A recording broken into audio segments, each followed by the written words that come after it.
sat on the front row. So the person who came to the front row got a bottle of wine. Oh, you should have thought about that. Yeah, the, what's telling you in that? So I'll give you a hint. We come back from our public hearing. Oh, yeah, bottle.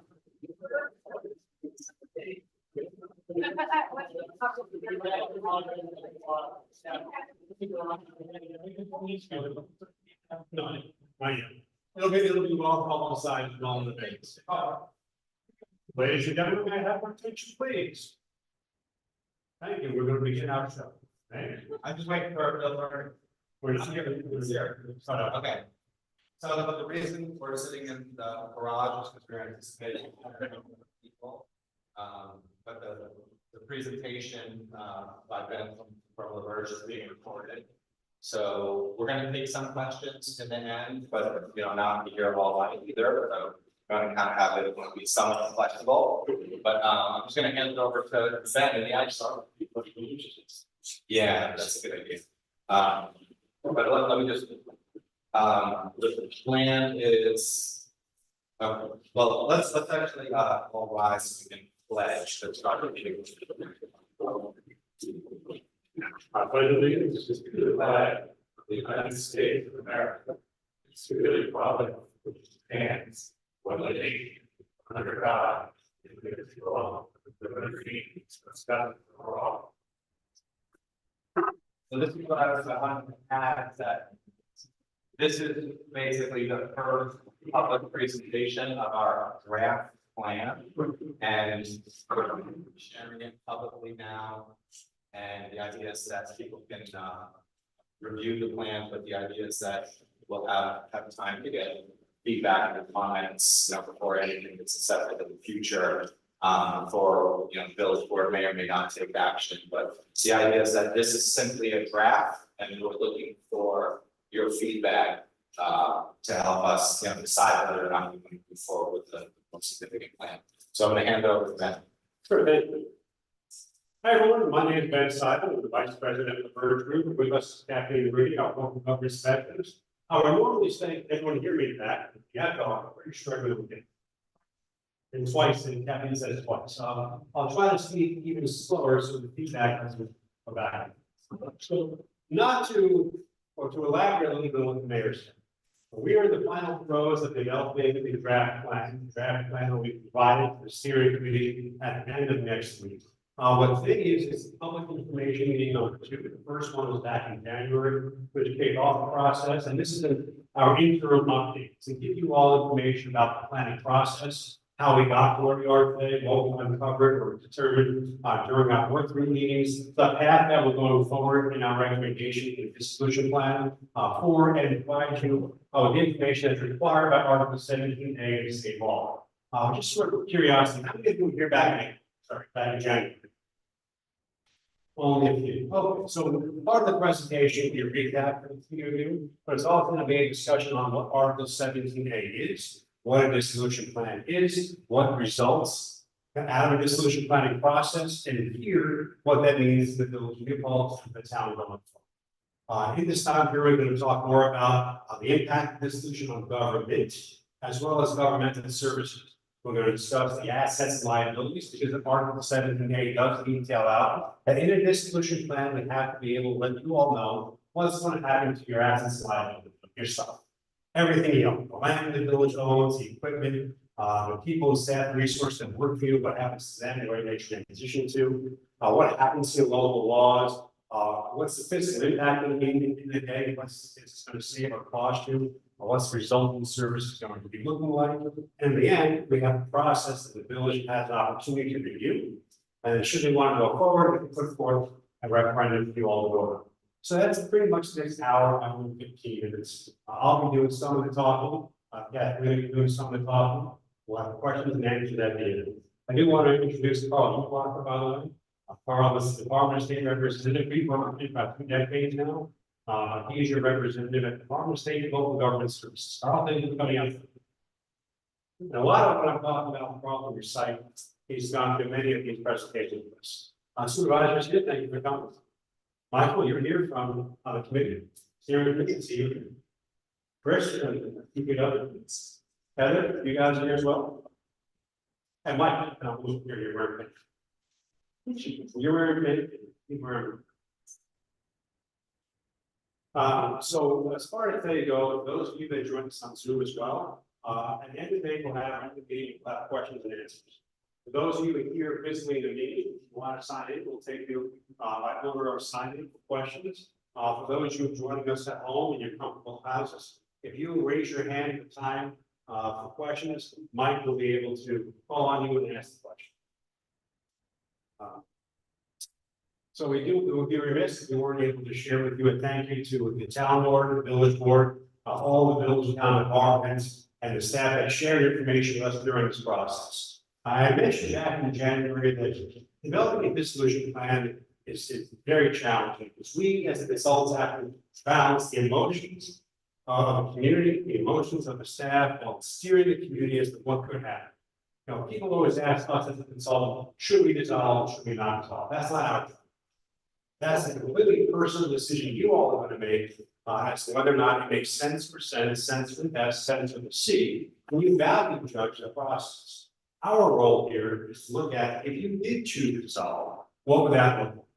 And that's challenging because it takes people to think a little bit out of the box. What happens to services that you're currently providing? How can you provide it differently? You can now have a village and town to cover one larger area. What to do with the staff, what maybe work on how to incorporate them, how to protect the staff during any kind of transition, and how to promote a new era, a new era, a new laws as a one community as part of the solution plan. I mentioned a number of Article 17. Governor Cuomo created Article 17, a new New York government reorganizational process. Under Article 17A, changed how we start this process. And now a dissolution planning can either occur one of two ways. It can occur, as I mentioned back in January, as a citizen petition, which locks you into a very tight time frame of 10 days to certify an application, 30 days to call a meeting, and then you're voting in 60 90 days. Very limited time to actually have community dialogue on what it means to you. Alternatively, you can do a village initiated or a board initiated process, which is what you took on. And in a board initiated process, there is no timeline. You have the ability to set your own timeline and develop an actual plan. In a citizen initiated process, no plan is required to have a vote. In a board initiated process, you have a plan to vote on. So the board decided that after all these years of talking between the village and the town, that now's the time to create that plan, give the elected the opportunity to vote on a plan for dissolution, truly understand what it means, all the aspects of village government. But in that law, in Article 17A, we have to do it through. We have to identify what impact the governance is going to be. We have to identify the future conditions and services. We also have to talk about your assets and liabilities, discuss your codes and laws, and we have to come up with both the proposed state dissolution and the cost of dissolution. That'll all be in final plan document. Again, a timeline, we'll get to that in a few slides. We'll have that draft plan to the steering committee. Once they review, provide comment, then it'll go to the village board, and then it'll be published. The public will be able to review, read, dissect, and show. One thing about a dissolution plan, though, this is true to all dissolutions in your state, is that the post-dissolution plan is not binding by the plan, meaning that the plan is your vision as a village electorate, it's how you go envision going forward. But you can't, because one government not buying the future government, there's some law, you're not bound by. You are bound to take the village because they dissolve their government, but you're not bound to follow the actual plan. And because of that, we ask often that the town become partners in developing the process. And the town of New Paltz is active in every work group, providing information, going through this process, which is not simply the village board saying this is it, so it shall be, so it shall be done. This has been a process where the town has participated actively. Kitty's been on the meetings, supervisors have been on the meetings, town DPW, town clerk, her staff, all the way through the planning board, zoning board. It's been working together, town attorney, village attorney, to create. So while the town is not bound by it, they've been part of the process of developing this process. No, instead of this plan. So where are we? This is a slide we showed back in January, where this is a pretty much a flow chart of where you go in the process. We collect and analyze a lot of data. We have stakeholder input. we study the impact of dissolution, then we develop the study document, draft plan. That's where we are right now. When the village gets the plan in June, they will have the opportunity to view and endorse that plan. Not adopt or accept, but endorse. If they endorse it, it goes then to a public hearing. If they don't endorse it, it doesn't go to public. After the public hearing, they have the ability to revise the plan based upon input at that public hearing. And then they have to choose to move forward to referendum. If they choose at that point, say, nah, this doesn't make any sense for us, it stops. And they say, you know, I think that the public deserves an opportunity to vote on this, then it goes off in the election in November. So a deadline or a timeline, January 15th, we met here, actually there. Thanks, April 29th, June 3rd, they're going to, the village board will consider and endorse it on the draft plan. July 9th will be the public hearing, the draft day of public hearing. Should they move forward with it, it'll be July 9th, which is public hearings. And then August 6th, the day that they would have to meet and decide to go forward or not. On August 6th, you'll know if there'll be a referendum on election day before it stops. If it goes forward for an election or referendum on election day, November 4th. And that will be the day that you all vote. If you choose to dissolve, the date of dissolution of the plan is December 31st, 2026, not this December. It gives you a year and a month, almost 2 months, to go through the process of shutting down the village, creating your hybrid zoning ordinance, which we'll go over later, transfer the staff over to the town, beginning redeploying your resources. That gives you plenty of time to do that. The biggest mistake communities make when they go for dissolution is they pick a date that's too soon, like 6 weeks. Doesn't work very well. And that is the epitome of, turning off lights and leaving the keys and walking out the door. There's so much work you all do here for this community that has to be merged and morphed into what the town does. You need the time. You can pick as many years ahead as you want. In the new New York reorganization law, that would be part of the process. You get a date of dissolution in your dissolution plan. There are some caveats when you pick that date. You want to do it before March 31st in a given year. But that gives you the ability to get your CDTC tax credit following September. State law says that you will get a CDTC September following the year, the fiscal year you dissolve. So fiscal year is a state fiscal year. So you want to pick a date by March 31st. The date of December 31st allows the town an opportunity to build a new town budget. It gives you the opportunity to develop the budget and levy your new real property tax. So the tax bills that come out in the first year are reflected on your new budget. If you start too early, you get a partial payment, or if you start in June, you end up with a half-year situation. So we always recommend you choose the last day of the fiscal year. In this case, December 31st, 2026. We have that project steering committee. We mentioned this back in January that we're not working with the back end. The steering committee had a mayor, deputy mayor, the supervisor, deputy supervisor, and 3 citizen representatives. Nikki, Stacy, and Mike, you guys are on the work group meetings, you're part of the process, you're reviewing the information that we've been providing.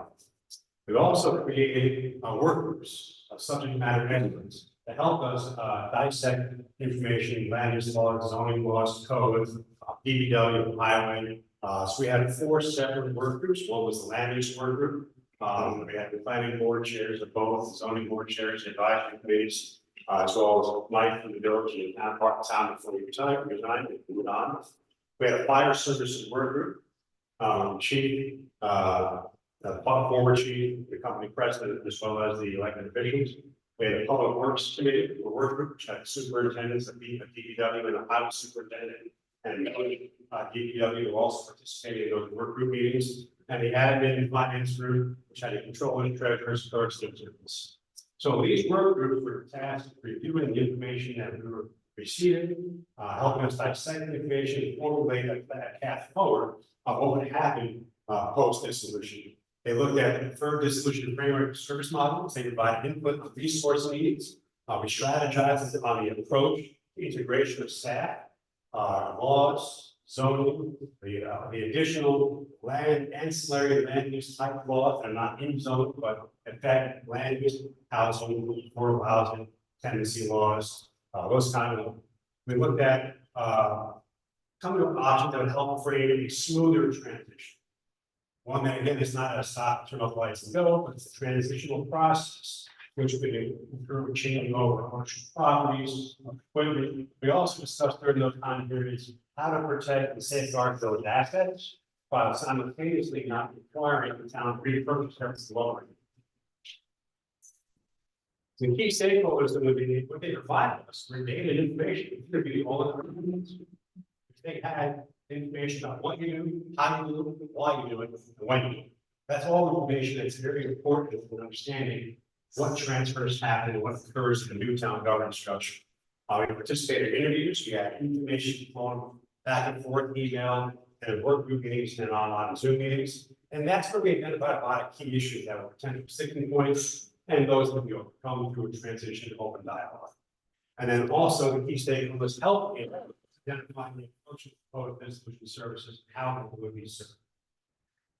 We worked with the community during the process of public meetings. We had the first public meeting. Now we have a second public meeting. We had the project website where we had all host of questions that were coming, and I believe we answered all of them. And feel free to resubmit the question if I missed it, but they're online on FAQs, and Jennifer sent out new questions throughout the answers on Fridays. We'll continue to use our website all the way through your public hearing for that purpose. Also, by the way, this presentation will be online tomorrow, so you don't have to memorize everything. It's a lot of information you get into this that I'm not going to read every line. It's there specifically so that those that are at home or those that can't make it today will have the information available to refer back to. So I'll be highlighting the slide. I'm not going to read it because we've all been in a presentation where somebody just says forms available online to foster dialogue. I'm not going to, but there will be things there that if I skip over to quickly, you see one more explanation. Feel free to raise your hand or ask during the Q&A portion. For those of you that don't know where the website is, if you go to your village's website, that's the link. It's also straightconvergegroup.com/new. And that'll be on the end. So I made those things that before doesn't make sense, but it has sense to the city.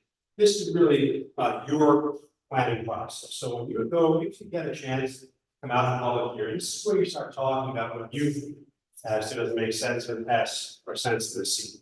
In other words, it doesn't make good fiscal sense. Am I going to save money, or is there a projection of saving money? And does it make sense? Will the services still be provided? Will they be able to be provided more effectively, efficiently? Will it be better for recruitment? Will it be better for development? Will it be better for water or sewer? That's all your own personal suggestion. We don't get into how you view or value. We get into providing information which you can make your own decisions. So you would look at governance. How will this solution impact the way services are being provided? You look at the fiscal impact. What are the costs involved with this? And finally, on services and community norms as part of this. Will my services be better or worse? Will they maintain or retract my services? Things that make new calls for me as a village, might be losing that, or I'm saving money. And will I be able to sustain this going forward? Because people, when they talk about government structure, realize that we've actually inherited this government. We, in this room, in the last 100 years, did not create this government. Our parents didn't create this stuff. We inherited this. New York State is very unique now with villages, within towns within counties, counties within states, many levels of government. So our charge, does that make sense? And if not, what's the better way to provide those services? And that's where we are with this solution plan the village initiated. And it'll be up to you as the elected to figure out. It does make sense. Now I say that, down, this came up in a community called Cushman County. We have one county, 85,000 people, 14 or 15 governments. Yet we're working with a plan down in Augusta County, Virginia. Stanton, breadbasket of the Confederacy, outside of Charlottesville, 85,000 people. So now I'm doing a study in Chemung County, 85,000 people, 14 or 15 communities to see those two towns. And I got Augusta County, one county government, two cities. I have 14 or 15 DPW departments. I have one county. I have over 10 school districts, superintendents, assistant superintendents, building folks, bus folks, transportation folks, one school, 5 schools. So you can see that there are different ways to do a government structure around this question. So when you're looking at this, keep in mind what actually makes sense. What I inherited or are we leaving it a better, or different way to provide those services? How will this solution impact governments? Well, first, you won't have those government, that's first and foremost. Which is you're locally elected on the corner, a mayor and board of trustees. In this case, this is not new. You've been studying this for 2 decades. The last time we had a study recommended potential reorganization. And you've already in that time period accomplished several momentous joint planning efforts and joint government station efforts. You already have the police department, you already have the force share, you already have fire. You have a lot going on, already working on together. So working together is not new. You're not adversaries. I've been in so many communities where we've had Hatfields and the McCoys, they would absolutely not be able to work together. You have a strong history of working together. It's a long-term opportunity and cost effectiveness that's outlined in the Fairweather report and is carried through our dissolution planning. We also have that CETC, that Citizen Empowerment Tax Credit, which is equal to $1 million a year. Now that's a cap. You're ready to that. Just so you understand how that's calculated, it's 15% of joint tax levy up to $1 million. That $1 million guarantees in perpetuity. On or about every September 15th, those communities that resolve or every organization that they like, they get a wire amount of money equal to their CTC that they can use in their budget. And there's caveat, you see 2 numbers there. By state law, you're required to have 70% of that lower your new tax rate. So when you get, if you choose to resolve, you'll get a tax bill January of January 27th. That shows you the new tax, and it's going to say reduced by X amount of dollars due to the Citizen Empowerment Tax Credit. Right off your taxes, the new tax levy is going to be now like $700.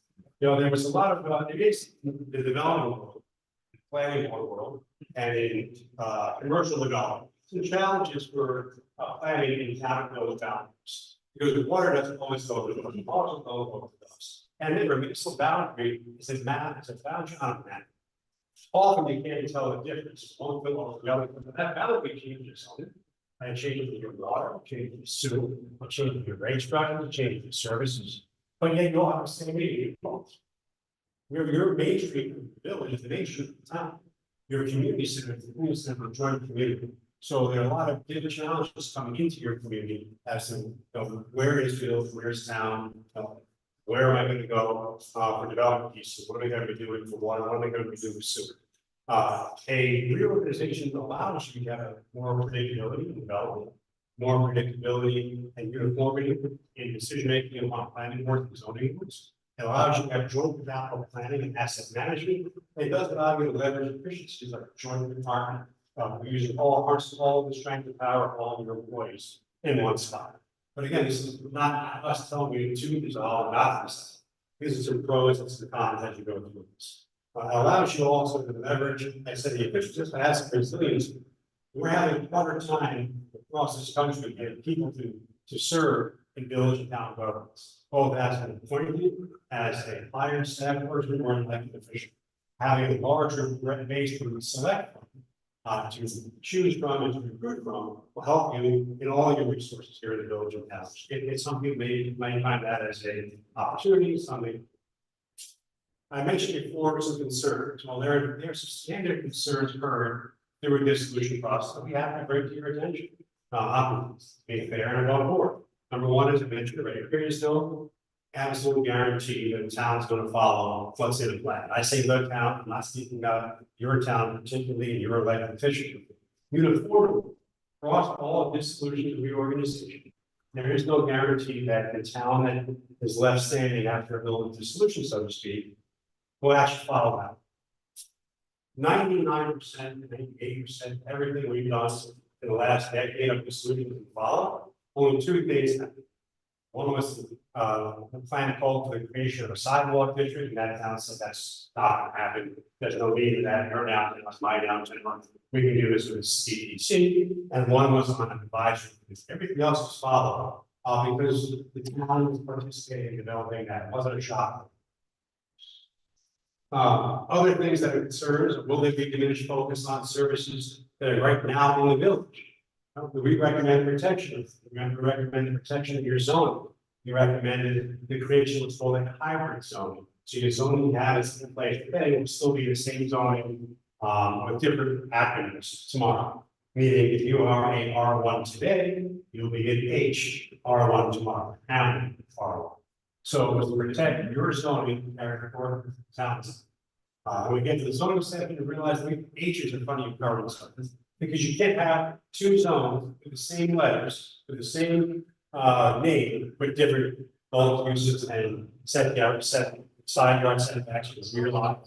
So we created a different district with your state mirrors, what you have right for your village today. Other things that we have in there is water and sewer. Want to make sure that the village is slab and water slab is. Right now, the village has an architectural review board. We recommend the town create. The purpose of the process that we went through is maintaining what you have today, the new forward government. It isn't getting rid of the protections or the uniqueness of the village government. The questions come up about representation. Right now, it's easy to see if your mayor is right next door to you. And the question is how accessible will the town be? Right? Will the town be just as accessible as the village is today? I don't think anyone's had any challenge with reaching out to any town board members, deputy or town supervisor. I found them to be completely approachable, accessible. I don't see there being a difference at all between having access to the town if you don't have a village. But often that's a concern people have. Because in a village, you're one of few, and the town, one of the larger.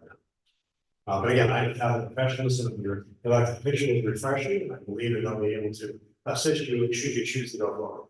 But if it's not broken, why change? Often they rally the crowd. It's like the don't tread on the flag. If it's not broken, don't change. But I go back to what I said before. This is the government you inherited. And does that mean it's great? Does that mean it's the best way to provide those services, or is there a better way? That's what you decide to read the report. Does this make sense for you? There are opportunities, though, in a district which can leverage cost savings for better services. Again, you're gonna get $1 million, $700,000 goes to lower your taxes. The other $300,000 goes to other community needs that you have right now.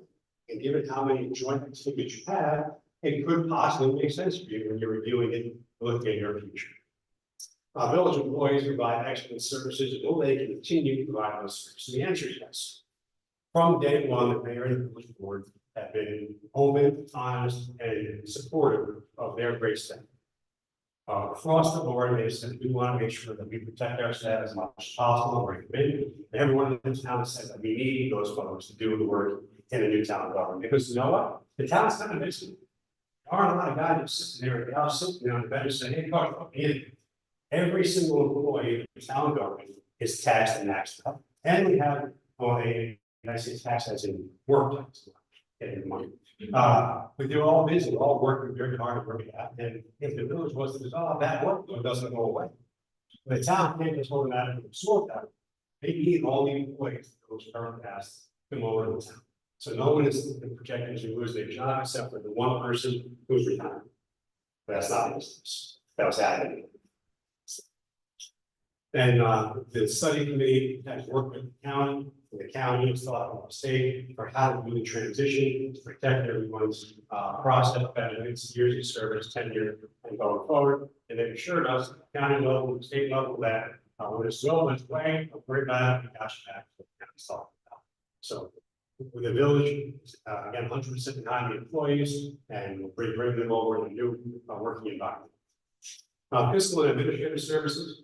People want to see what kind of efficiencies, where the duplicity. No, there is a inherent duplicity of type of work, not a duplicity of work. And I want to repeat that again. There is an inherent duplicity of type, but not the actual work. What I mean by that is you have an EPW trade and highway service. They're both in trucks, cleaning, fixing, maintaining, promoting, safety. They do different things. From trenching to stormwater, trenching at town level, stormwater cleaning is different, services are different, the way they plow is different. The village and town have finance officers doing different things, similar but not exactly the same. Town clerk, village clerk, similar but not exactly the same. So people that are out saying, oh, we're duplicative, we don't need that, not really true. It's a lot of work that the village does, the town doesn't do. That has to get pulled over, which is back to why the employees are needed the new town government structure. And planning and zoning codes. Now, people are concerned about duplication. Well, again, you're adjudicating two different codes right now. And you'll be having one hybrid code going forward. Some often challenges in recruiting planning board members, zoning board members, members, my committee, having a larger pool of folks to pull from is going to be an asset to the new town government structure. Potential to turn efficiencies into cost-effective solutions. When we go back again to the public works to realign opportunities, it allows them to refocus the water and sewer and urban type of services in the village and have the town continue to provide town level services. It allows you to cross-train and cross-utilize as necessary. It allows you to allow the plan of capital improvements in a coordinated fashion and expand the preventive maintenance work groups sections you have right now. Enhances the organizational capacity of all of your governmental services to leverage those efficiencies of knowledge to bring in folks that currently work in the village into the town. It allows you to identify additional cost strategies or saving strategies once you're working together, as opposed on opposite side of the street. Organizational resiliency, we focus on this part because again, I say it's harder and harder to recruit people to work in government. It's also hard to get people to serve in government, in volunteer or as elected. Now instead of having two boards across both the village and the town, you have one larger pool of people that are willing or ready to serve, allow you to transition to a new town service line. It also allows you to streamline the equipment and facilities. Instead of having two DPWs, you can have one. Instead of having all the trucks that you have, we recommend, by the way, that do not sell anything. And I say that again, often in this solution, villages will go through a fire sale. I say that you're in the firehouse, but fire sale, where they get rid of everything they own, and the town has to rebuy everything again. We're not recommending that. We're recommending they should work together for the first year, and then figure out we don't need it. And then when you figure out we don't need it anymore, then you sell it, and that money goes back into the escrow account over the village. But I don't want you to sell everything. They realize, oh no, I need that extra tax. They have to buy one. I need an extra truck. They want to buy one. Now you're spending more money than you had before. That's enough.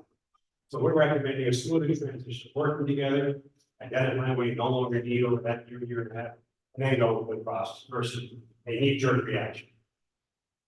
It also allows you to streamline one municipal hall instead of having both your rental units and in the village hall. Allows the village hall to be upgraded and maintained, upgraded, rehabilitated. You'll have both the town and village in, and you'll have to do an architectural review of that process. I'm not going to get into the pros and cons of that building, but allows you at the end of your reorganization to have one area for which you can work that out versus rental units and a village hall. So how will this solution impact services and my service delivery?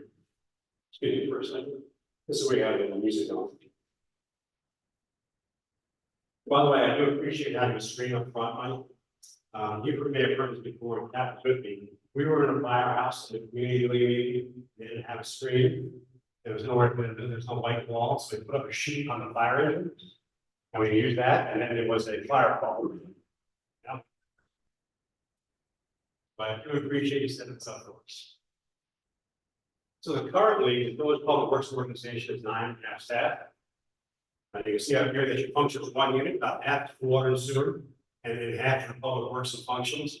I don't have to read every single one again. Remember, I told you guys that a lot of this information written on the slides, so that people want to back and study it or can't make it to read the slide. The town has 16 folks working for them in 3 divisions. Superintendent overseeing 3 divisions: the highway, building and grounds, and the transfer station. The current town public works is not set up today. They will just take over all other responsibilities the village guys do right, the guys in the house right now. And the model that we're recommending is that everybody comes over into the town, but the village workforce stays in the discrete unit, focusing on water, sewer, and building something with more urban type of work. You're working with cat basins and storm water, you're working with smaller clouds, you're working with parks and recreation, working on events, things you work on the parking meters, things that are not town-wide, keep the units separate, but still working together. Allow you to have to learn and see how when working together, additional staff efficiencies you can have now having a large group. But everyone comes over You're still working at the same spot, you're focusing on the water, sewer, and the village itself, more urban environment. While the town is working with the town, again, you have the cross utilization opportunities. Current water services, there's the majority of the properties in the village, as well as town districts, 1, 2, and 3, and the sewer, again, serve the village, as well as districts 1, 5, and I think it's 50. Is that correct, Dave? It's two different things. Pretty good. So what happened to the village of this solution is that the village boundary becomes a water district and a sewer district. So, right, because we had to be able to have a district oversees the finances of the improvements. So you have the outside districts in the town, you have the village, and now it's called the town that involves water district. That's done because a town does not spend town money for specific improvements that they're not town-wide. So they pay special district improvement. You can pay special district for water, sewer, for drainage, for fire, but you cannot do it for police. Just so you know, that's one issue. Your issue here is town-wide police. But in some villages, there's a problem that has to be overcome when the village has a police department, the town doesn't. Because you cannot, for some reason, here in state law, create a law enforcement issue. You can do fire, you do ambulance, you do drainage, soil, water, sewer, parking, but you can't do law enforcement. So in your case, it's not an issue, but those are special districts. In your case here, the town would have to create a master working water district and a sewer district. They also have to deal with fire, which is coming on the next slide by how you deal with fire. Post this solution, I mentioned water and sewer district. The services are still going to be provided to the other town districts. The debt that's with the village today, the water will stay with the water district, the debt to the sewer will stay with the sewer districts, and the people that use it will stay paying. People that are in the town are not in the district will not be paid. So one of the fallacies that happens in this solution is that all village debt becomes town debt. No. While the town becomes a credit to town residents are not benefiting from those. Do not pay incidents. Water district debt stays with water district. Water debt stays with water district. Sewer debt stays with sewer district, and then fire will stay with fire district. But again, all the public works staff be transferred from town. Actually, Chris was adamant about that even in the first public meeting that year, how he supports and recognizes the strength and knowledge of those. And that's important to him to get a work meeting as well. For those of you that are reading at home, we have a listing here of all the current village services and the key differences in town. We mentioned already a little bit about ditching and streetscape work is different in the town and the village. We talked a little bit about snow plowing is different in the village and towns, how they remove snow versus pushing snow, the size of the equipment, how you man the equipment, the management of fleet difference between the two. The village has parking meters, the town doesn't. We have different facility work in the village versus the town cemetery work. Brush with leaf pickup is different in the village and the town.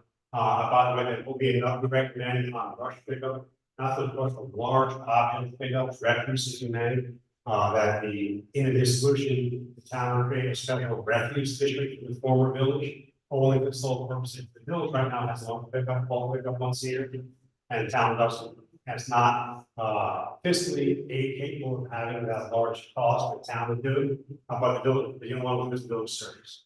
So to do that, the cost you pay today for large bulk pickup was calculated, and that would be the cost of the refuse district just to do anyway. So your service will change, the cost will change, but the town will not be burdened by the cost.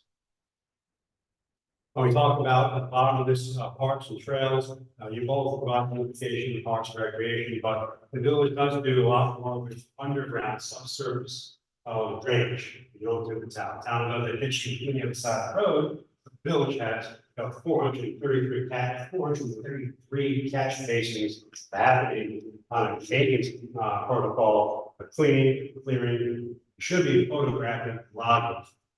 Every time we clean it out for future FEMA incidents. If you're not, please start doing it. If you are, congratulations. Because if you can't document to clean it, if there is a FEMA in the future, you don't know. If there is a FEMA in the future, and they come, we're going to work with you on some resources, you have to make sure that you've actually maintained the infrastructure, or they won't help. So if you are already great, if you're not, make sure you photograph and log when you clean each catch basin. Post dissolution service model, the town would be providing all the services that the village currently has today. They transfer over all the public works, but it's not just public works, all the village staff, they go over the town. Public works, we think of public works, but the administrative functions, we have different roles, similar or different town government, but they're all going to come across, no one's going to lose their job. At least that's the plan. We mentioned before creating the water sewer and town center division, which is the current DPW. We want to assign three part-time parking enforcement officials. They're going to go into DPW, but they'll report to the police for supervision of some of the code issues, time issues, the like, working for the division. There's a lot of work that DPW does on maintaining parking meters, maintaining parking meters, and people don't realize that's just an added task they do every day. We want to again have a refuse district. We also want to continue your street lighting, but not creating a street lighting district. The town has the right, by the way, to create a street light because they could say that only the village residents, benefit. When you had a town center at the complexity, diversity, uniqueness of your town center, your village, Main Street is also a major town. I didn't see that happen, so we did not recommend that. That's a village asset, that's a town, and the town already has it. The equipment and vehicles, again, the village has the right to sell all the equipment and vehicles and then make a town buy all the new stuff. It's not a promoting situation. The village saying ours become yours and you don't need it, sell it, we'll get the money. What I mean by that is look here at the term legacy district at some point. Outstanding village debts will continue to be paid for by former village residents. However, it was, so you have say, okay, well, I bought it, why do they get it? Well, if you sell it, they gotta buy it, you're not paying for it again. However, if they sell it, and there's what is deemed to be surplus under state law, we're recommending that the money go to escrow to help pay down those future legacy costs. That way you're still getting the benefit, but you're getting the benefit that's thought out. That in practice, say, no, we really don't need that piece. It could be you need everything. Or it could be that it piece of savings. So I have to recommend everything go over. Once you work with it, it's deemed to be surplus, you sell it, it goes back to the former village residents. On the highway garage, neither facility today can handle both the village and town. Staff, highway equipment, services and lights. Right now, we're recommending the transfer of the village garage to the town and then planning a long-term solution using local government efficiency models on implementation, either expand or build a facility. And then your CHIP funding will continue on, not losing the CHIP funding. We transfer to the town. Fire services, so this is a uniqueness. And this is a state nomenclature uniqueness. On this solution, you have two choices. Because as a village, we provide direct fire service. They're a part of budget, they own the fire building, they own the equipment. Towns do not provide direct fire service.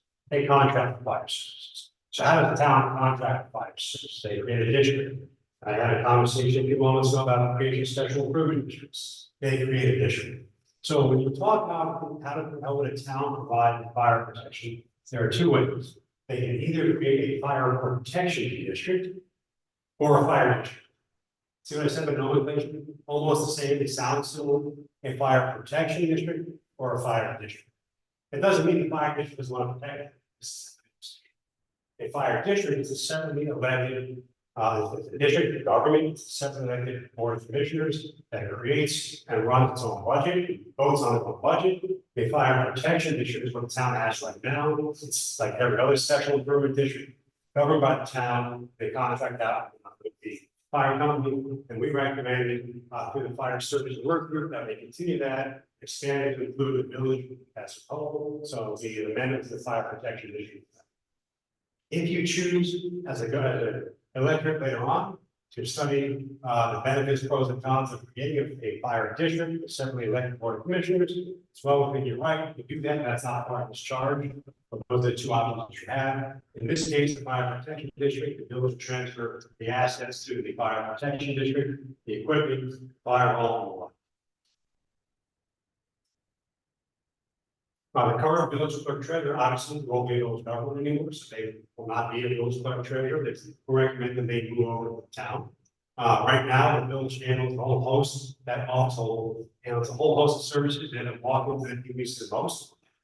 Permits and records for the officer, they serve all boards, they provide leadership support for the planning boards, they do all building, collection and management of funds. Opposed this solution, again, there's initial need and a long-term need for all the staff to come over to town in equal or similar positions. Some may be in grant management services, others may be in finance, others may still be in billing for water and sewer. The function of staff can transfer to the town and the town can realign and then redeploy those staff members. So we're recommending all the staff at lower minus one person that's going down to part-time and retire. And then we leverage the additional staff time to additional grant writing or community development services or event planning for all the services that are needed. So in this, I want to talk about post-dissolution zoning laws. This is a big issue.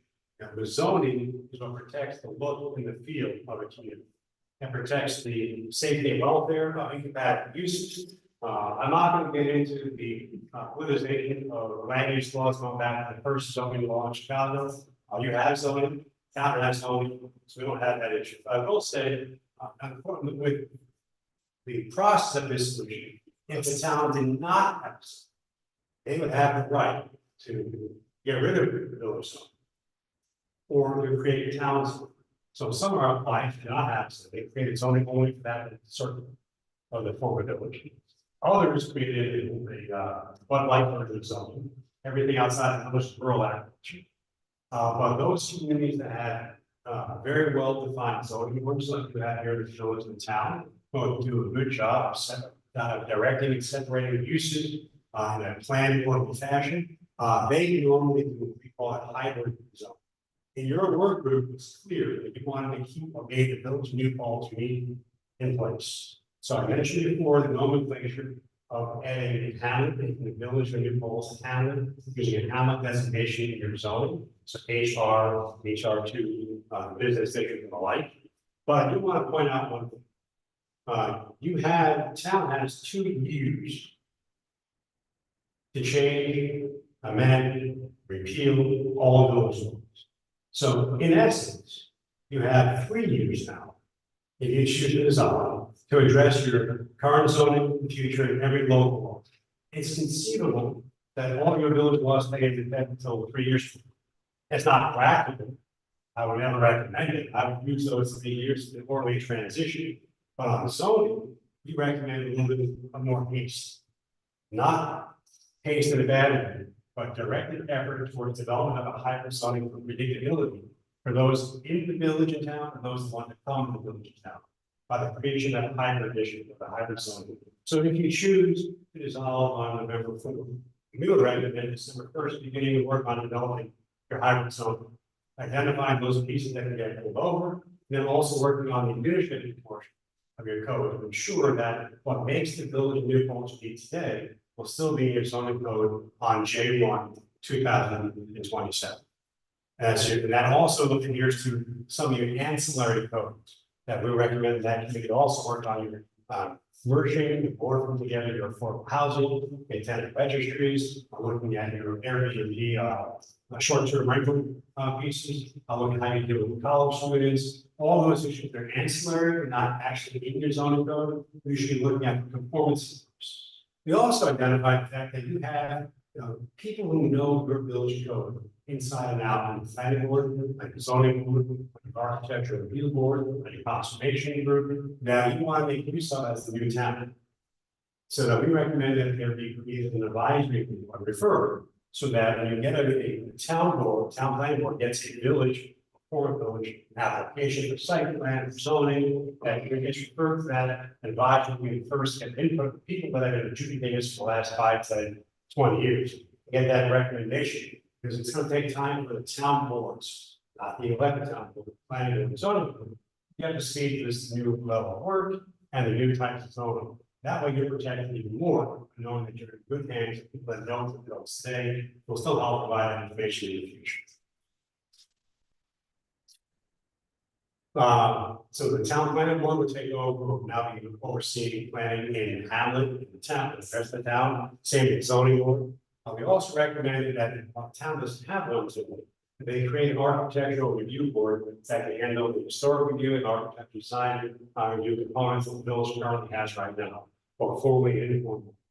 Again, they keep continuing forward to focus on the uniqueness of the identity of the village, the uniqueness of the urban design, the building, the structure, the look and feel, what makes New Paltz special as a village, they continue forward regardless of the governance structure.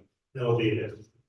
We also recommended that as people in town boards phase out or choose no longer serve as a planning or zoning board, that 4 village planning boards and other members get asked to replace them on the board. Again, it allows continuity of knowledge and it broadens that resiliency of a pool of applicants that are interested in government service. We also noticed in the planning in that work group that there'd be a lot more work that the town now has to oversee. And so we recommended that both the organization structure, there's a town director of planning building goes to the village. We recommend to keep the positions. You may rename the position, but the workload still is there. We still have down that building code size that double the building. The planning staff and double the planning reviews. We need both staff. And we recommend keeping them as well. We also recommend keeping code enforcement staff. And the more we have those people working for you, after a short after a short time, you need to reduce your reliance on outside consultants. Just don't count on those. I'm only kidding, you know, for you guys on those. On your quality of life codes also, there is a whole in your dissolution plan is about 15 pages of review of your local village codes. From ordinance that deal with rental property, short-term rental, to affordable housing, to keeping animals, everything dealing with speed limits, they're all village code right now. We have to come up with a recommendation on whether to repeal the code, whether to modify the town code to be similar to the village, whether to create a new town code that's equal to the village, and over that time period. So in the plan, you see a matrix on every single village code, what to do with it. It's a recommendation. It's not by law. It's you can do whatever you want. It's free. If you do nothing, when that 2-year limit's up, every village code is not repealed, morphed, modified, added to, or adopted by the town, goes away. So we have 2 years now again to review and modify. So on day 1, we'll create a committee. The town will create a committee to review those codes. Presumably, you'll have your town attorney, hopefully the village attorney who has knowledge of these codes and whatever other representatives you want to look at each one. No, that makes sense. There's a reason why the village has this. We should adopt them, or we can modify ours for that, or we can segment the town with the uniqueness of the village. There's a reason. And something we do. But that's in your plan. Again, you have 2 years to do that, and also go through 2 years. 2 years is the date, not the date. So the way we recommended it here, then December 31st, 26, gives you the extra 13 months. So you'll have 3 years, 1 month, 3 weeks to be able to make those changes. So now I'm going to turn it over to Kath. Kathleen's going to talk about the financial aspect of this solution. So just like any business, any corporation, if you're dissolving, you need to think about what are you going to do with all your assets? Your real property, your improvements, your equipment, your fleet. What are you going to do with any cash assets that you have remaining in the day close? At the same time, typically there are liabilities. Like home, it would be, what are you going to do with your mortgage? How is that going to be okay? What other kinds of liabilities? Are there potential judgments or settlements that have to be made? So this part of the plan talks to what would be the approach and how would you handle these kinds of issues. So I'm not going to run through all of your village property, but we, as a group, walked through each of the pieces of property and thought through what makes the most sense. And I think there was clear consensus that it made the most sense to transfer over all the village properties to the town for public purpose. And should there be a reason that those assets are not needed, that they could be sold and that they would go to the benefit of the village, property taxpayers in the future. I'll just use one example. Ben talked about the firehouse that, and a fire protection district, governance model. We had I think a healthy discussion on where should that firehouse, where should that land? Does it go to the town? Does it go to the fire, the not-for-profit fire company, who delivers your services? And I think there was a lot of consensus about including the municipal leaders, the fire chief, and the fire company representatives, that it made more sense to leave the model the way it is and transfer that property to the town. That they have a greater capacity to manage large construction projects, improvement projects, maintenance of those buildings. So we tried to, we looked at it and said it makes most sense to kind of try to keep things the way they are. And we took the same approach with virtually everything else. I think the village hall becomes an opportunity, however it's chosen to be used in the long term. It's an asset that either can be used for, it has value. That value could be used to assist village residents or property owners in the long term, should the decision be made in the long term to sell it. But in the short term, given the circumstances of your current buildings, both for DPW and for municipal services, both buildings, town and village, were recommended.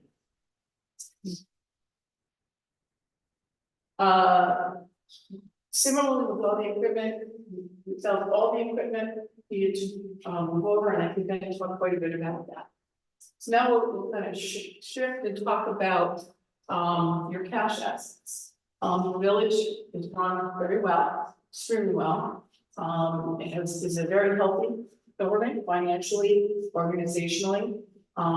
They maintain its now fund balance, not too much, not too little. It's been smoothed out over a number of years, and they set up reserves to handle needs of equipment and other kinds of activities, so that you're paying for it as they go. They're not financing into the future for many of the projects. So we had to break out and separate the village's assets into two buckets. Those that are about reserved for particular purpose, and those that are just general funds that are on hand.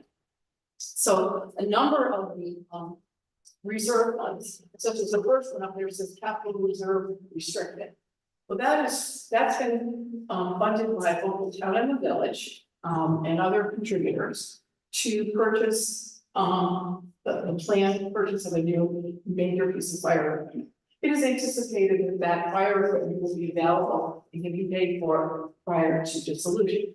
So those are the things with most all of the reserves have a stated purpose, which will likely be spent prior to dissolution. The one that I would point out would not be, it's called restricted for LOSOP.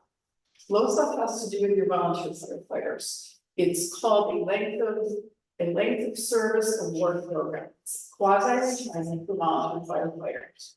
So there's and the village currently is the sponsor for the volunteer firefighters in your community. If you were to dissolve, that sponsorship would shift to the town of New Paltz. So this restricted LOSOP, this reserve, would shift to the town for the same purpose. They would become the sponsor. And similarly, on the other side of the books, the village has a long-term liability set up to pay out for those retired volunteers. So both reserve plus on the other side, the liability would shift to the village, to the town books on behalf of the volunteer firefighters. So that comes down and leads you to your general unappropriated unassigned fund balance. And the village has been very consistent, and it kind of runs around $900,000 each year. And the village treasurer, nothing that can change the perspective of that, and that will continue, and at the point of the solutions, you can't see any reason why that would not be as it is today. But again, that would not be known to actually reach the particular date. So now we'll shift from this to the discussion of what are we going to do with them. But first, we know we've got some cash assets. There are other balances, there's trust accounts, custodial accounts, for example, the parkland fund, there's the wetland fund, there's the escrow accounts for, planning, projects in front of the planning board. Those would all shift over for their stated purpose, for the same purposes going forward. Your fund balances in your water fund and your sewer fund, they are planned to shift over to the water, the New Hamlet Water District and the New Hamlet Sewer District. So now we've on the flip side, talked about the assets. Now we're going to talk about the liabilities and then how are the two pieces fit. So the village liabilities include bonds and bans, compensated balances. That's what does the municipality owe to its employees for unused vacations, as an example. There may be outstanding workers' compensation fees that will need to be. There's obviously retiree health insurance costs. There's the wireless that we talked about, and there could be some unknown liabilities that come up over the next year. We just don't know about it. So when we look at what you have in terms of bonds, the only bond you're going to have is related to your water treatment plant that would be still in existence at the point of dissolution. That bond is currently paid out of the water fund via that annual debt service payments paid by the users of the waters. That bond would shift to be, as then called, a fiduciary responsibility of the town to manage that. And it would be a charge as it is today. Nothing will change upon the users of the water services. That will not change. Similarly, there is right now one general fund ban for the roof of the village. And it is anticipated that it too will be funded and closed out prior to dissolution, which again then leaves only bans relative to the water services. Same concept as the bonds, so just shift to the town and they will be paid in the same manner and fashion that they are today. So we sort of see a phasing of it. You're going to want to, the village will want to think about, we have short-term liabilities that we should dispose out of our books first. Then the next phase is post dissolution. You're going to want to pay off the compensated balances, those other small ones that you may not do within the last fiscal year, and establish an escrow account of the assets that we just talked about, the cash assets that can be used to smooth out retiree health costs or to pay for any other unanticipated liabilities that at this time the village is not aware of. And then 3, it's the long-term liabilities, the water debt. It's paid the way it has always been paid by the users. And then there are these legacy costs. And the one that we know in particular is the retirees of the village. And that to respect that liability, that responsibility to those retirees, those costs would remain a responsibility of property taxpayers in what would have been the former village. So it would get carved out and it would be on the taxes, particular for the properties within the village. And then the unknown liabilities would come to these outlets as they're become known. So now we want to talk about what do we see as the fiscal impact of this solution.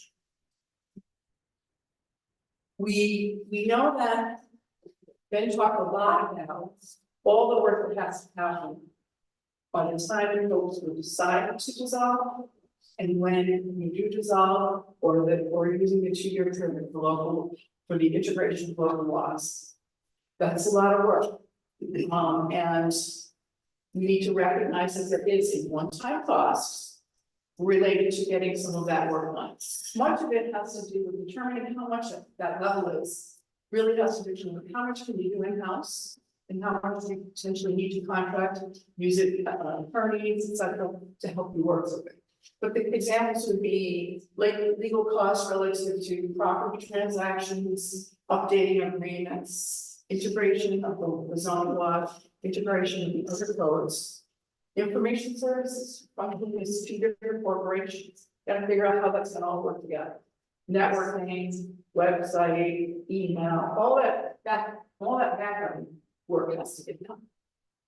You're gonna have to create map plan reports to create your special districts for your hamlet water district, your hamlet sewer district, as an example.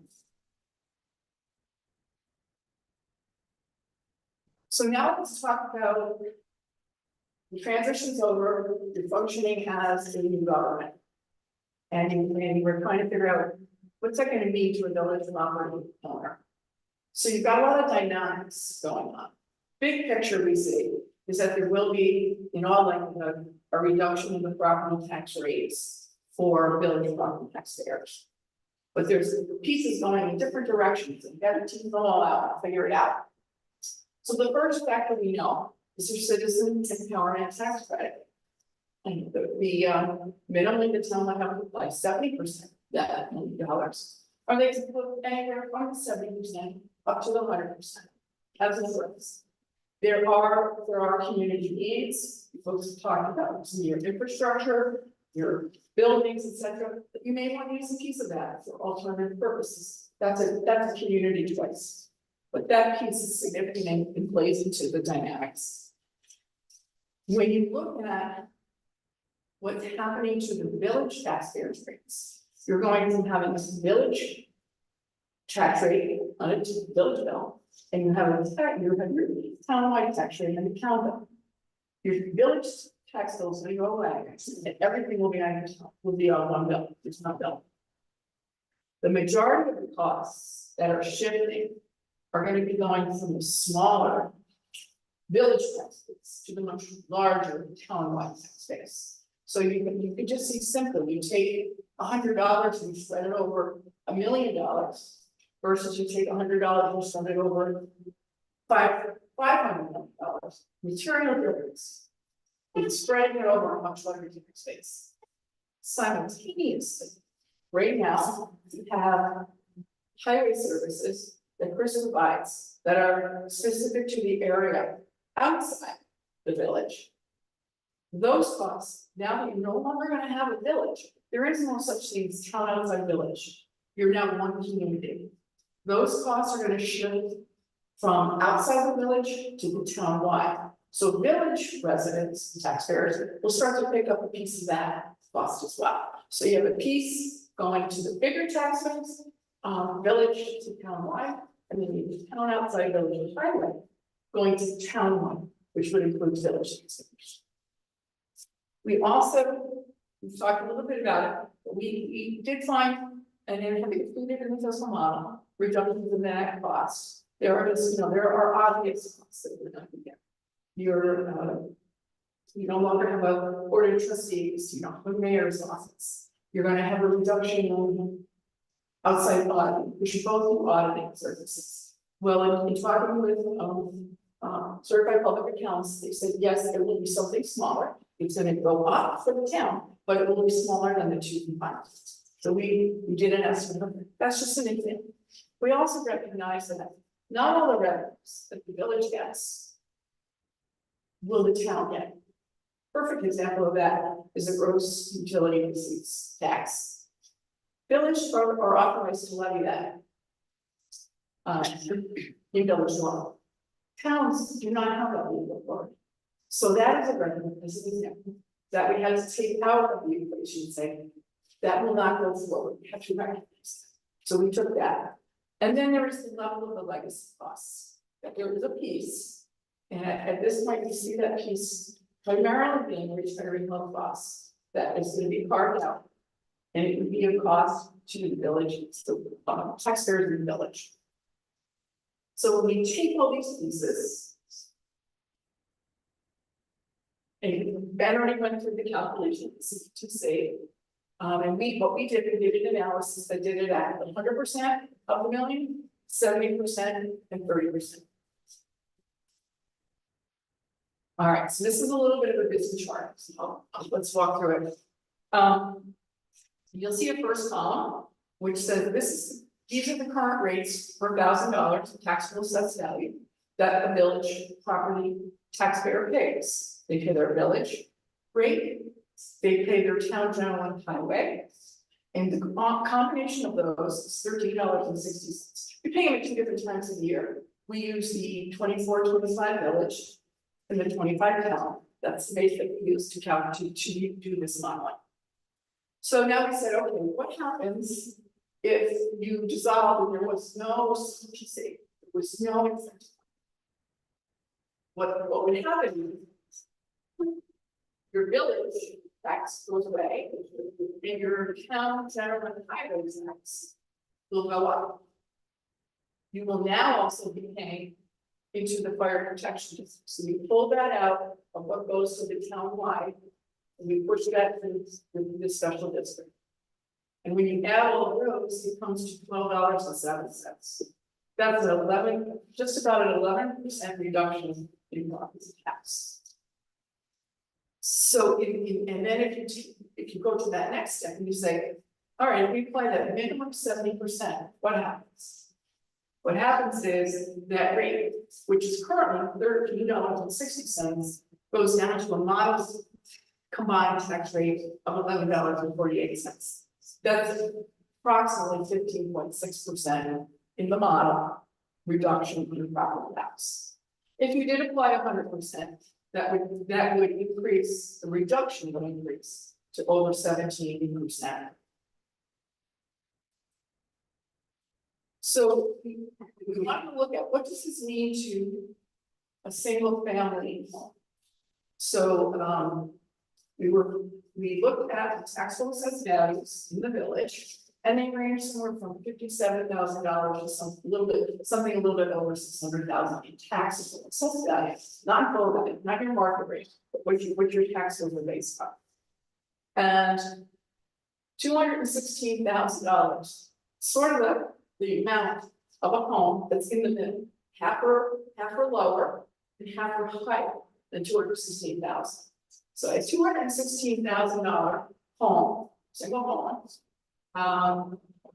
the current combined taxes is about $2,900, and with no CETC, the savings would be about $332,000. If you apply CETC at 70%, that becomes approximately $459,000.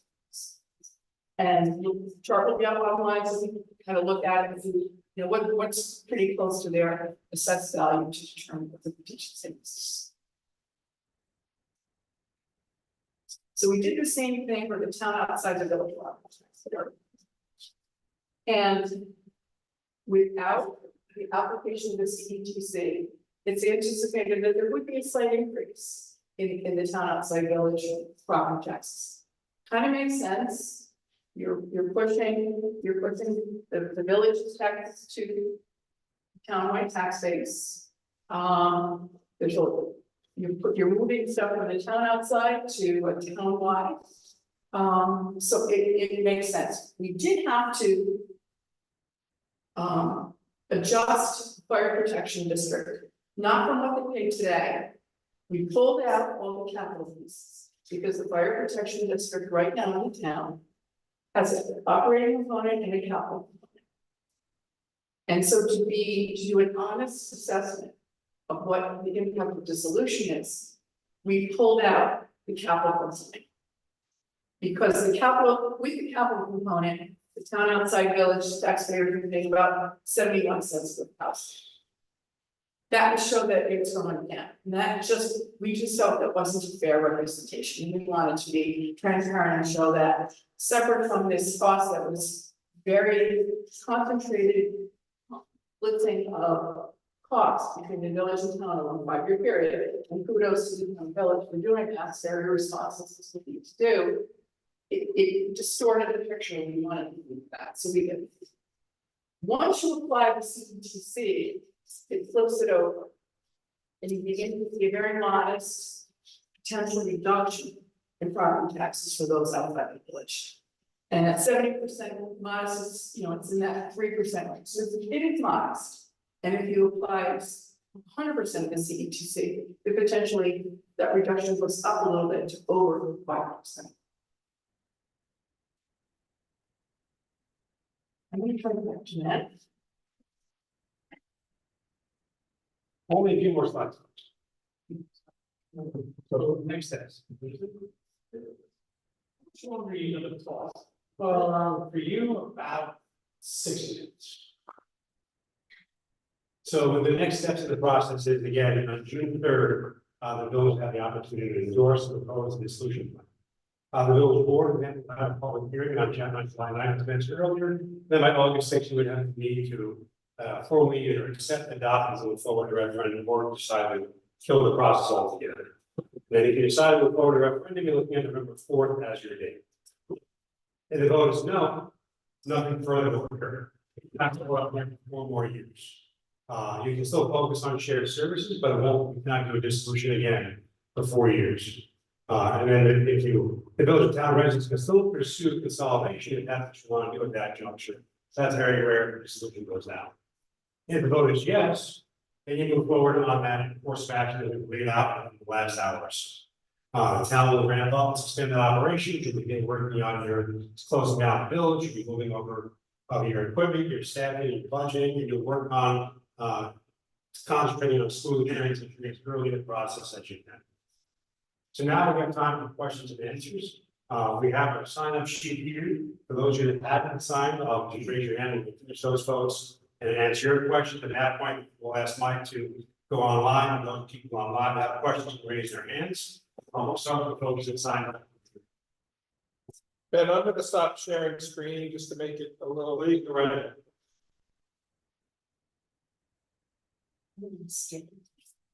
If you want to stare yourself, come try this down. He's happy. Come try. So Terry, no. You're letting me. Thank you. I only heard a fleeting reference to anything about affordable housing. And I just want to remind, the village board of trustees, mayor, that basically the village runs a housing authority. We don't just have a idle piece of legislation out there that addresses affordable housing. We actually control apartments, we control tenants, we control rents, we control selling price of property if it comes up for sale, affordable. It's a housing. So when you begin looking at the affordable housing ordinance, keep that in mind. Because in the future, the town cannot back away from that responsibility. Must. I can't pronounce the last name, Tom.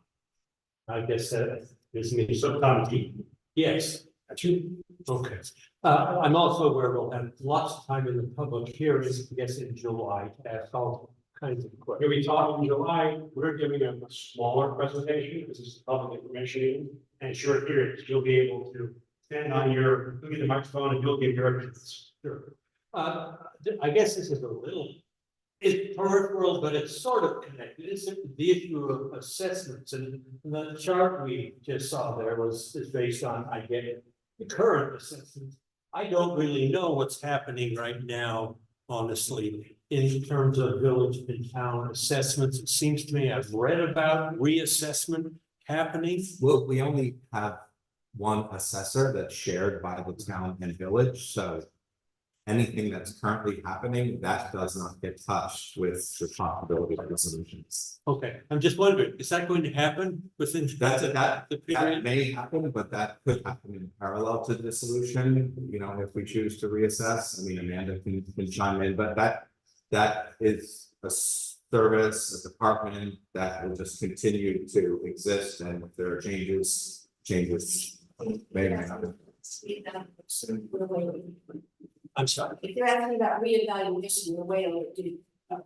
Indeed, I'm just wondering, we've heard it over and over. I'm just wondering, is it going to happen, likely to happen let's say even in this 2-year It's a period. town board question. It's very expensive, but it should. But it needs to happen and there is no instrument. Thank you. Leonard? Good evening. I guess I've got 14 items here, some of them have answered, but I'm gonna keep running through everything. I guess first and foremost, please take a moment to think of village workers doing our annual cleanup. Will that level of service be given once the system is solved? If we dissolve the village, utilize it in the work, it's going to be too late to go back. Who will pay for the cost of the new town hall? The $1 million offer by New York State, what happens when the state says we can't pay you anymore? New York State is constantly looking for money. Approximately 50 years ago, Dave Catmull was on a committee to dissolve the village. That was turned down. It was deemed not beneficial. The Fairweather study, which was, I'm guessing, 10 or 12 years ago, was also not recommended to dissolve the village. How will you merge the town and village planning boards? Will they become paid board members? Will people leave simply because of the workload? Will lighting districts be formed for the village and town? My guess, present town people do not want to pay for the village lighting. Will village road be made at the same level they presently are by our DPW, which does an excellent job? Whether it be with snow, potholes, all of those things are taken care of by our men expeditiously. As the workload increases, I'm hoping more than anything that we will lose any of the employees that we have to maintain the service. We talk about the worth of equipment in the town and the village. Village now has 3 new trucks and an excavator. Will that inventory be all equipment debts on them be done along with depreciation? Who will pay to rewrite the codes in the town and the village? I've heard almost 400,000 to rewrite them. What is the work of water and sewage infrastructure? Will it just be given to the town? It has a given value. Money paid by franchise fees to the village. Are we going to just give that to the town? Who will take care of the aging village trees? Who will incur those costs? I guess town people do not want to pay for that service as it's not in their area. Last but not least, village employees, 2 of whom I know are due to retire within 6 months' time away from full retirement. I hope more than anything that they will not get this short end instead. They have dedicated much time to keeping our village in order, from picking up Main Street garbage, snow plowing on holidays, while we as residents are asleep in our beds. We need a plan. And it's unfortunate, if you look around here, many of the people here are employees. We need to get the word out. When it came to the problems, whether they wanted to build a swimming pool or a track, letters went out there to do it. I don't see that. Send it out to the water bills. This room should be so proud there's not a room standing in here. Until all the I's are dotted and the T's are crossed, it's going to be tough. Once we dissolve the village, you can tell me 2 years later, we're going to be able to solve these issues. I don't really understand that. The last thing should be the vote. Thank you. You're right, most of your questions or comments are already addressed to the president. Dave? Yeah. First of all, I agree with everything Leonard says. Secondly, do you know what the population of the town is and what the population of the village is? Yes or no? It should combine about 3,000. What's the figure? Combine about 3,000 people. I don't want to find out, what's the population? 7 and 8,000. Huh? 7 and 8,000. The village was one of the fastest growing municipalities since 2010 Okay. in the state. Next question. Are the students going to be allowed to vote on this? Yes or no? Of course, the students are allowed to vote. I think this is wrong. Students can vote on national, maybe state elections. But there are more students up there than there are people here. Granted, most of them don't care, but Mr. West ran for mayor. Mr. West went up to that campus and recruited people to get down and had a voting place up there. Now, I don't think it's fair for the residents like me, years, for them to be deciding yes or no. But they've historically, the student vote has not been significant. Yeah, so far. So historically, Yeah, what's gonna happen is, anyway, I've been here 53 years. And I like things just the way they are, when I call Blue up. And I need something done, boom, it's there, it does. Now, it's that saying, am I gonna get that same amount of service, and I pay a lot of taxes, even though I have veterans exemptions. And I think that estimate that was up here on the assessed values was a real low. I'd like to see one that's more like 300,000. Because I think that's more like what the places are costing in the village. One example, down the street, friend of mine sold their house for $400,000. was it interstate, set value. Right, yes, I know, but it's still relevant. Not to be recommended, maintenance service. B, when you look at that chart, it's meeting the middle numbers. That can pick 216.4 at the middle of that up and that down of the dash and it says that. You may not agree with it, that's the number. And to your point, sir, the higher the size values, the higher the savings potentially be. If it's lower, the savings will be lower. And For Lions and Stadium, and it going back to what Kathleen I said before, we're recommending, and Chris recommends all this at the moment. So until Mr. Blue retires, we still call it a respond. I wouldn't say that 3 more times, we were next time, you know. We're gonna give you time, but I think we're not, we have to deal with Asian last person on this. And I just want to clarify, as a community member of 30 years in the school district, your pension in your state is not run by the county or the municipality that you live in. All the people who retire from this district, they're from this structure, it's not, that's all done by the state organization. I was a teacher, I was New York State Retired Teachers Association, there's a similar association for all of them. The only thing they're talking about is healthcare. That's the only thing that is contractually that the union negotiated for their retired members. Also, they're retired. That cost will be going down. Because people tend to die. Sean, I like to say that when the medical service no longer. Yes, what happens is that cost that is gonna be passed on, the worst year will be the first year it happens, and it will increase because the mortality rate that's. To be fair, the legacy cost will increase first. Because at a time when Mike and Nick retired. Yeah. They now are retired. And then over time, it's also. Except for, thank you, he said except for Thomas, yes. so what there potentially could go on is in years where folks are sort of sad, you're in previous ones. Then as people will change from being an active full employee prior to retirement, the Medicare. Also, it could go up, and it might dip a little, then there may be a little bit of premium, but the slope is, to your point, it's down. Plus, which Medicare, which is like for I have the same situation, I'm retired now. The school district is paying part of my premium, and the other part, but once I hit 62, then Medicare Medicaid goes in, and then, so then there's okay, yes, okay, I'm new.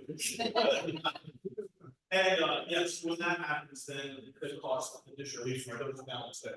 So the retirement, the people retiring from the town, sorry, from the village, the finances that are going to be, are not much and are gonna go down.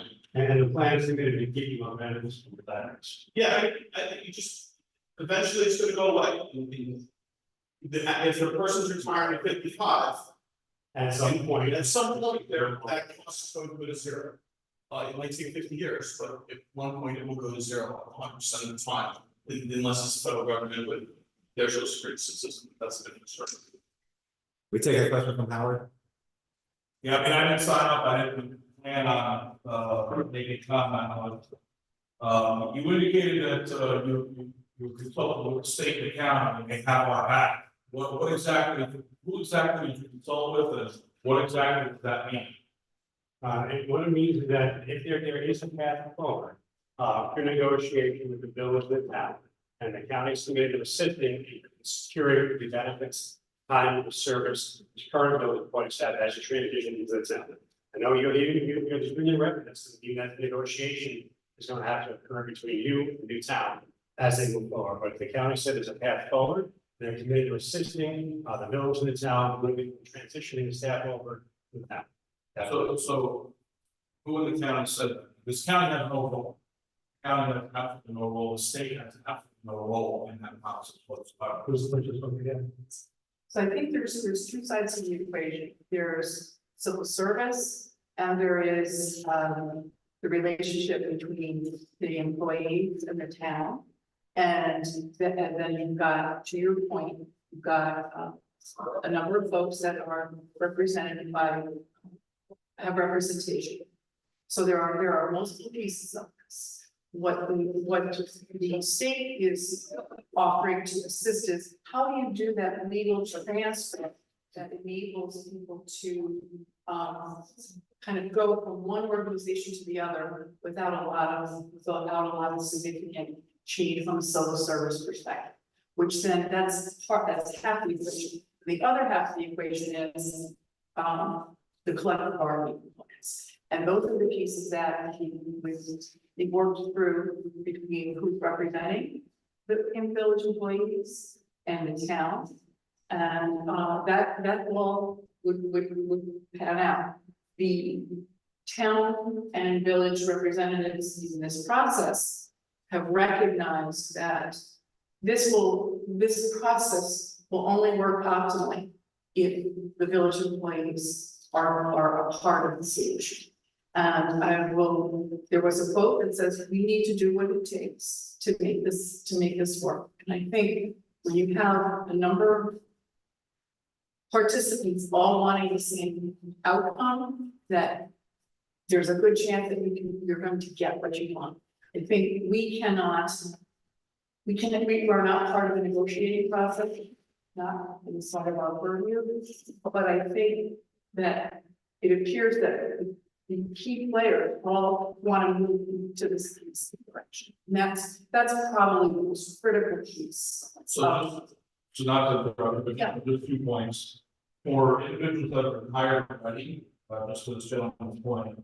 Those benefits will continue for those folks, but the ones that have worked many years and are not going to be retirement eligible yet, that is an unanswered question for those folks that would have had a benefit that it's not, that's not answered. That's not. Yeah, but I didn't say that. So I know, I just want to make that point that there is another facet to this, of folks that haven't been retired. But the retirement is not, the financial part of the retirement is not to the town. It's Right now. Yes. Right now. No, it's. We're talking about health. Okay, pensions, that's what, Not most of it. So the money part of the person's retirement is not controlled by the village of the town. We really. yes, Okay, that's the same. so that's most of the problem for people who retire, it's the money part. Now, you have to negotiate and pay for the healthcare, and that's what that trust fund is set up to handle those people.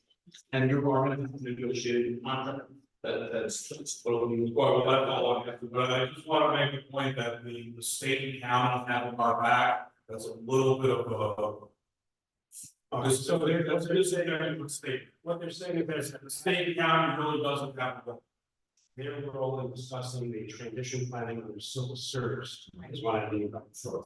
And They're all not. it is definitely I mentioned, if you, every single person in this process of building in the town. That shows that they are committed to keeping the village in place. There's a will.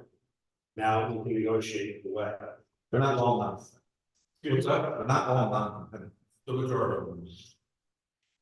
The overwhelming. So. Any other questions from the group before we turn on to the Zoom? Joe, on the town resident, there are two places in the presentation we talked about strategic solution.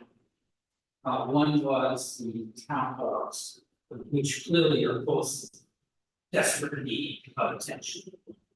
Which go into the question of what do we do with the people actions to really determine what's best. On the DPW, it was both staff and equipment. And I was curious about how far into that analysis have we gone? How close to the solution are we meeting? Does it need a lot of investment, or no, it's really just, it's a few offices, or because the parking would be there at the town hall. How much was?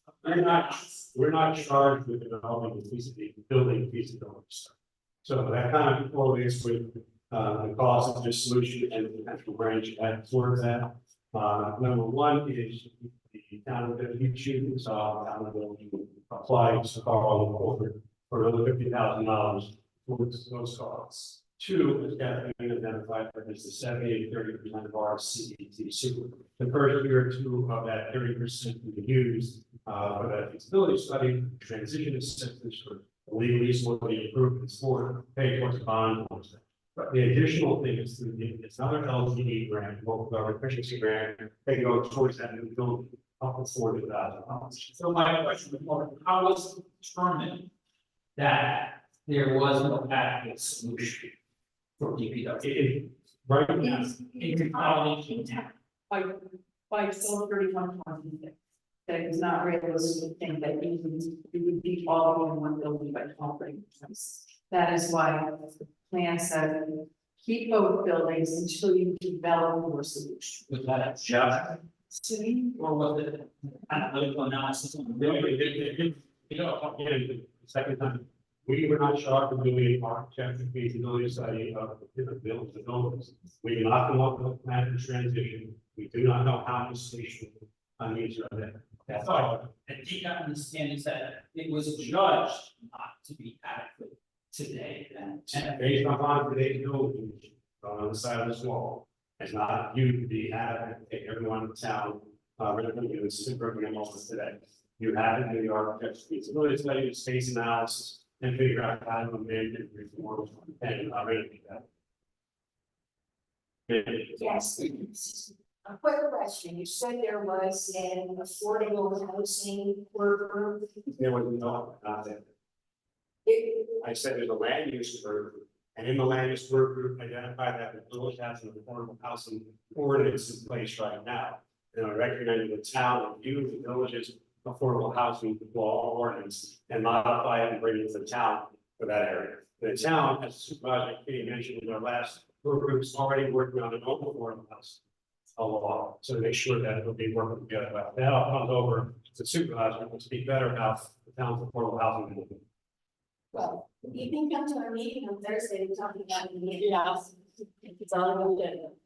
Right. Now, Yeah, so I know you worked on a number of these, with different communities, so maybe you have a free, like, give us a general idea of these one-time costs. Like, can you give us a ballpark, so like the legal, the info, the mapping, planning, all of that, like. yeah, it's actually a reading solution plan when it comes out in a few weeks. We did that out. As Stephanie mentioned, it all depends on how much you're doing in-house and how much you're managing consultants. But map plan reports are, $5,000 to $7,500. Your zoning ordinance, quite frankly, you've got people in the town and the village who know your zoning and your plan in the back of their hands. I don't think you need a consultant to do that. You can do that yourself. If you chose to have a consultant, you're looking at a side of the chunk for that hybrid zone. You're looking at anywhere between, $50,000 to $80,000 to speak on that. But you have enough resources in your village attorney, Michael, the new town director of planning, and your committees that we recommend you make yourselves. Okay, so don't we redo our master plan because our master plan is the children is to work. What we are recommending, your master plans together, updated, we've discussed this for a long time. That is not, doing a new master plan is not a requirement of this. Doing your hybrid approach will recommend first, then making any new substantive changes in town laws. Then you go back and you have to have an updated comprehensive. No, it's not. If you have time prior to this solution to review your comprehensive plan, great. But the hybrid zoning is only to incorporate, that's why it's called hybrid, the village into the town first. Then you do your new joint or new town comprehensive plan, and then you can update the overall comprehensive, overall zoning. As we'll know, and your town attorney knows, your zoning has to be in concert with a locally adopted comprehensive plan. By developing your hybrid zoning ordinance, which is simply taking the village's zoning district to making them H district into the town, that's a hybrid part. It was still in concert with the village's adopted comprehensive plan, and that's good for 2 years. So our recommendation is that you immediately do for January 1st, hybrid zoning, and then you take it upon yourselves to go forward on a new comprehensive plan, which you have to do anyway. We don't count that as a transitional cost, we have to do that regardless of the zone, regardless of the solution. Who's my computer? We run the gamut, new costs anywhere from 25 to 75,000, depending on how complicated your zoning is and your law. So you do a lot of laws on the books right now. But again, you have that first year, that 30% CDPC and supervisor in about a week and a half to get the full plan. At that point, we'll be able to sit and illustrate out all the costs. Okay, because there's all kinds of contracts that we need done in permitting. Correct. We're required to give an estimate. We're still working through that estimate. You'll see it with the draft. Right. Any more questions, Supervisor? Or turn it back over to Lynn? Can you tell me what the costs for your services are? No, it's a magic box. Not It's a magic box. I think our proposal is $48,000. how much? 48. You got 25 covered in the city. 48,000. Yes. Can you find a better place that doesn't have such lousy acoustics? What's my phone? I think there must be some place around here, because there's it's terrible. So, I will answer the question. Last time we were inside, we were expecting larger crowds, so the board meetings were available. Wasn't my choice, so yeah, this we want to make another room, people in the state that want to participate. Sir, the building. I live in town. There's 25,000 you're talking about, is that only important to villages? Is that like is there grants usually that the village will lose annually that they're down? So a Craig grant, citizen reorganization grant, on the state funds, is open to any district and government structure in the state. And it's done for, there's two different ways you do it. One is through the annual, local development efficiency grants that are done, and others are done the first Wednesday of every month, which is what the village applied for and study this solution. Answer the question, that's a loaded question, as to whether or not the village will lose. Villages are not automatically guaranteed any other resources, any other ability. No, it's not the So villages and towns are eligible for the same things. Now, the village, why I call it a loaded question, is not to be argumentative. It's in the Q&A section about, or should be in the Q&A section about our site. Is the village right now qualified for certain grants based upon the low and moderate income rate that's in the census as detailed by your responses. If you chose to resolve, the state CDBG office, the only one that uses LMI, low moderate income, would still recognize that the affordability balance, however, they would recommend after the next ACS and our community survey, that if you're not in those block groups or census tracts, if there were specific boundaries of your village, water or sewer you're trying to get grants for, that expand past those block groups, then you would do an income survey. But remember, your census tracts is what creates your low moderate. So you got block groups, and then you get village and the government. The amalgamation of all the lot groups within it. And you have census tracts and lot groups, each have their own numbers. So when you go online to the website, the low moderate income, click the button, you can choose lot group, census tract, or government. When the village goes away, that'll still be there for a certain number of years. After that, you have district, the water district, sewer district applying. Mike Loudon does your grants right now in the village, and William does with the town. They would recommend that you do an income survey of that district. Be able to prove there's still income element. But they're not, the village is not eligible for grants with ours. Ben, we have a question online? Yes, I'm sorry, I can't seem to find where to ask a question. And the acoustics are very bad, so that's why I'm asking. So for the village workers that have been with the village for quite a while and are due to retire, between 2 years and 10 years, they currently do not pay for their health insurance.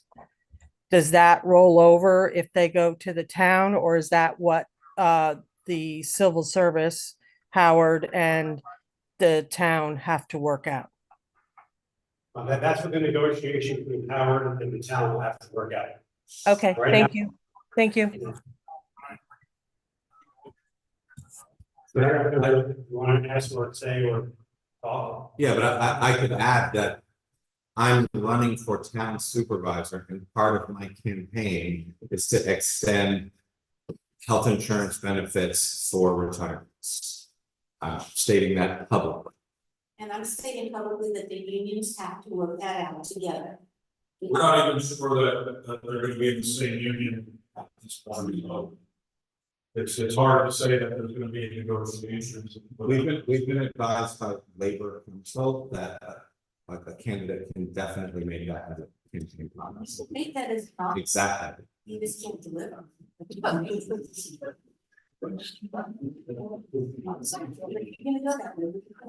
So I'll leave the two of you for outside this. One more question, a question about Congress. The union question. To date, both union contracts are put on the table, both compares one another. Efficiency, efficiency, longevity insurance, things like that. And full rebar is the word involved as a bit of associated clause, what it would be to possibly make things whole. As far as, let's say, keeping the village employees with their perks, moving on town employees to the village perks. No, to answer your question, no, we do not do an actual assessment of a potential variable that we don't control. There are a number of variables that in negotiation, between the unions and the town government are going to. I can't. Yeah, and I understand the negotiations, we did, the unions now, it's just comparison, A and B, or C and the two parties. I know the town, I don't know what's the village. We did look at the contract, identifying what's different between them. We do not actually assessment what it could be based on percents. Well, you want to just to clarify everyone how the referendum works, is it quality, the electors, you want to be collaborate, I'm sure how that. The record both count. Should the village choose to move forward, the board choose to move this forward for the referendum in November, it's run like every other village election. So the county are running the election on November 4th. Only village residents that are registered to vote in the village can vote on that referendum. The county is out it, and it's one more vote majority. There is no threshold. If 500 people vote and 251 vote for it, then it's forward. Yeah, Why can't the town people vote? because the law says. Okay, I'm not trying to be sarcastic. Village residents only vote in village government. Town residents cannot vote in village government. And while village residents can vote in town government, if this was a consolidation, their votes only count once. So there's a Dutchess County court, lower court decision in the town of Pauling, village of Pauling consolidation. That was a one man one vote, so to speak. That even though the village resident, the town resident, the village resident not voting in a town election. For government reorganization, because in essence, they're voting both as a village resident on the village and voting the town, so it's a one man, one vote. In a village dissolution, only the village residents can vote for a village reorganization. So that's a long explanation, like. Very They're the quick. ones who are dissolving, right? Yes, you're the ones that potentially dissolve. Getting it. So I've seen in two places, recommendation that this building become the new municipal center. And I don't remember, that in our meetings or, steering committees. So, you know, there's the possibility of using school becoming available. And, whether or not that's a feasible, consolidation of all of our village, town, we could bring back a daycare center. Both kids could have classes there, so I'm not sure that we, ought to be identifying this building as the new municipal center in the study, that may have to be the best place. We give you 3 minutes as the initial option. We're not doing it, this is like I mentioned before. We spoke about it in a number of work group meetings that initially that the town rented units are not sustainable for a joint government. Believe me, I know that, So, but I don't remember in our discussions, recommending this to be part of the solution. it was recommended that initially that joint governance can run out of here. And you guys can decide how to go. You guys can find any other building, you can do an architectural feasibility study of the school, you can do real estate development, create your own municipal hall, but from day one. This particular document carries some weight, and it looks as if we all agree that this was the best solution. Sure, I'm happy to say it's an option as opposed to a solution. Better, thank you. What I'd like to say is that we do agree that a municipal, facility is Yes, a joint municipal, right, those, technically speaking, it will be joint. But a new municipal facility will be required, yes. By the way, speak to you guys in person. As opposed to 2 inches on screen. We're so much taller. You are. Are there any other questions or comments? If not, we're going to be finishing up and finalizing our draft plans. Get that to the steering committee, back to the village, and you'll share that with the town as well. And then, at some point, you'll set a public hearing. At the public hearing side, village residents will have a lot more information to digest the document, to review. Then you can come to that meeting, and everyone will talk about their plan, if they like about it, if they don't like about it, and give your opinions that one as well. Continue to use the Q&A portion of the website, and we'll continue to answer the questions and put them up. Whenever you want to email your questions that you read off today that we're not answering, put them on the Q&A next list as well. Well, Ben, could we at least address like Len's comment about water and sewer being owned, but there's really no structural change in terms of how water and sewer works. It will continue to be owned by the ratepayers, whether they are in the village or in town districts. Right, you're not giving it. The water infrastructure goes to the water district. Same people that created benefited from water, same system. The preliminary recommendation was not to be a street like this. No street like this, even though they did not have the right use. But that's what would be part of any negotiation discussions, the workers. There's always that statement that the blanket statement that the senators say that, oh, the town has taken over all the debt. You don't take, they're not paying for that, they become a signature, but the users pay for the user debt. That's Kathleen went through the village, they going and get rid of much of their capital that they can, based on resource. But then what we do have are the village residents paying for the town outside the village lights. Exactly, and so are the village residents, right?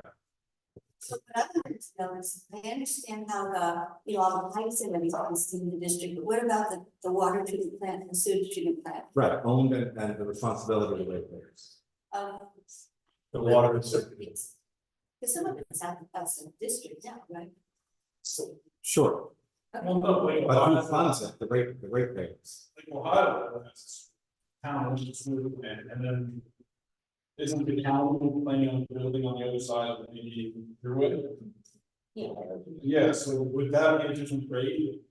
That honest, what, that be a different grade than what the sewer district and village better? Right now. It is kind of.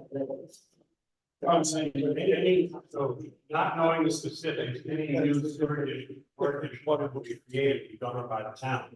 And they would be setting the rates. Just like the new water district, the town run, but they setting the rates. They'll give the town how what kind of equalization they do, at over time or what have you, but only the rate payers pay for the infrastructure. Water treatment plant, sewage treatment plant, pipes, pumps, lift stations. It's all paid by the rate payers. Well, with that, I thank you all for coming out on this apparently warm and sticky night, because we're all used to the cold, wintry last weekend, right? It wasn't. I thank you all for sharing your with us. Keep asking your questions on FAQs, and we'll see you all again in July. Thank you.